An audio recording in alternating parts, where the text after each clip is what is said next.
Hello, നമ്മളിന്ന് ചെയ്യാൻ പോകുന്നത് നമ്മുടെ ഡ്രസ്സിലൊക്കെ കൊടുക്കാൻ പറ്റിയ ഏതൊരു പോർഷനിൽ വേണമെങ്കിലും കൊടുക്കാൻ പറ്റിയ ഒരു സ്റ്റിച്ചുമായിട്ടാണ് വരുന്നത് കേട്ടോ.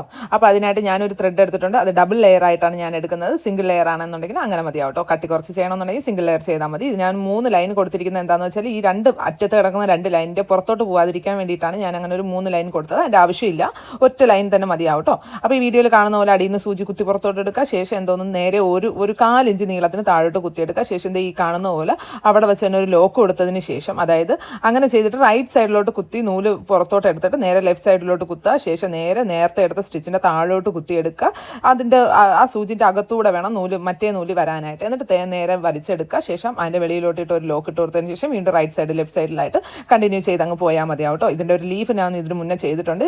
അത് ഞാൻ പറയാൻ ഇത് തന്നെ മെയിനായിട്ട് ഞാൻ ചെയ്യാൻ റീസൺ എന്താണെന്ന് വെച്ചാൽ, നമ്മൾ ഈ ഒരു സ്റ്റിച്ചിന് ഇപ്പോൾ ഏതൊരു സ്റ്റിച്ചിങ് ആയിരുന്നാലും ശരി, ഇപ്പോൾ റണ്ണിങ് സ്റ്റിച്ച് ആയിരുന്നാലും ശരി, അതല്ല നമുക്ക് ചെയിൻ സ്റ്റിച്ച് ആയിരുന്നാലും ശരി, ബാക്ക് സ്റ്റിച്ച് ആയിരുന്നാലും ശരി, ഇനിയിപ്പോൾ ഏതൊരു സ്റ്റിച്ച് എടുത്തിരുന്നാലും ശരി, നമുക്ക് അതിലൊക്കെ ഓരോരോ വർക്ക് വേറെ ഡിസൈൻസ് ആയിട്ട് നമുക്ക് ചെയ്യാൻ വേണ്ടി കഴിയും കേട്ടോ.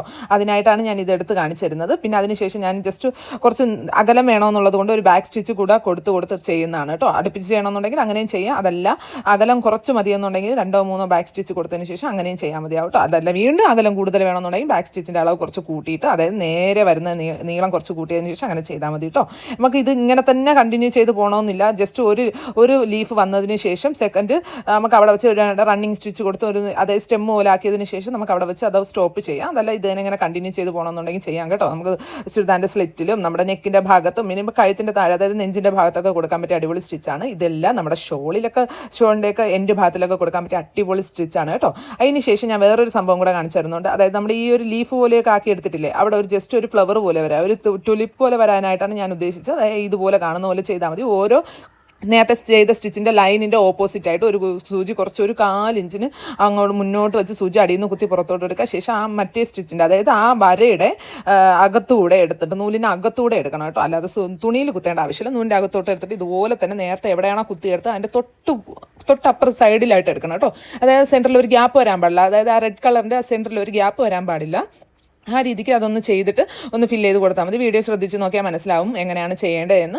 ഒട്ടും പാടില്ല കേട്ടോ. ബിഗിനേഴ്സിനും കൂടെ സുഖമായിട്ട് ചെയ്യാൻ പറ്റുന്ന ഒരു സ്റ്റിച്ചാണ്. ഇതൊക്കെ പാടാണെന്ന് വിചാരിച്ചുകൊണ്ടിരിക്കുന്ന നമ്മൾ തന്നെയാണ് മണ്ടികൾ. സീരിയസ്ലി ഇതൊക്കെ ഭയങ്കര എളുപ്പമാണ് കേട്ടോ. ഒന്ന് ചെയ്യാനായിട്ട് ഒന്ന് ട്രൈ ചെയ്ത് നോക്കിക്കഴിഞ്ഞാൽ പിന്നെ നമ്മുടെ കൈയൊക്കെ ഒന്ന് വഴങ്ങി വന്നു കഴിഞ്ഞാൽ നമുക്ക് ചെയ്യാൻ ഭയങ്കര എളുപ്പമായിരിക്കും കേട്ടോ. അപ്പോൾ നമുക്ക് തന്നെ നമ്മുടെ ഡ്രസ്സൊക്കെ സൂപ്പറായിട്ട് ഡിസൈൻ ചെയ്തൊക്കെ എടുക്കുമ്പോൾ എന്ത് രസമായിരിക്കും അല്ലേ കാണാൻ വേണ്ടി. നമുക്ക് തന്നെ പേഴ്സണലി ഒരു സന്തോഷം ഉണ്ടാവത്തില്ലേ, അത്രേ ഉള്ളൂ കേട്ടോ. അതല്ലാതെ നമ്മൾ ഇത് ചെയ്യാൻ ഭയങ്കര പാടാണെന്ന് ഉദ്ദേശിച്ചുകൊണ്ടിരുന്ന അങ്ങനെ ഇരിക്കാൻ തന്നെ കേട്ടോ. അപ്പോൾ അതിനായിട്ട് ഇതിപ്പോൾ ചെയ്തത് ഇങ്ങനെയും ചെയ്യാം. അതല്ല ഇതിൻ്റെ കൂടെ നമുക്ക് സീക്വൻസോ കട്ട് ബീഡ്സ് ഒക്കെ കൊടുത്ത് അങ്ങനെയും ചെയ്യാട്ടോ. അത് ഓരോരുത്തരുടെ മൈൻഡ് സെറ്റ് പോലെ ഇരിക്കും. അപ്പോൾ ഇന്നത്തെ വീഡിയോ ഇത്രയുള്ളൂ. ഇഷ്ടപ്പെട്ട ലൈക്ക് ഷെയർ സബ്സ്ക്രൈബും ചെയ്യാനായിട്ട് മറക്കരുത്. അപ്പോൾ ഓക്കെ, ബൈ.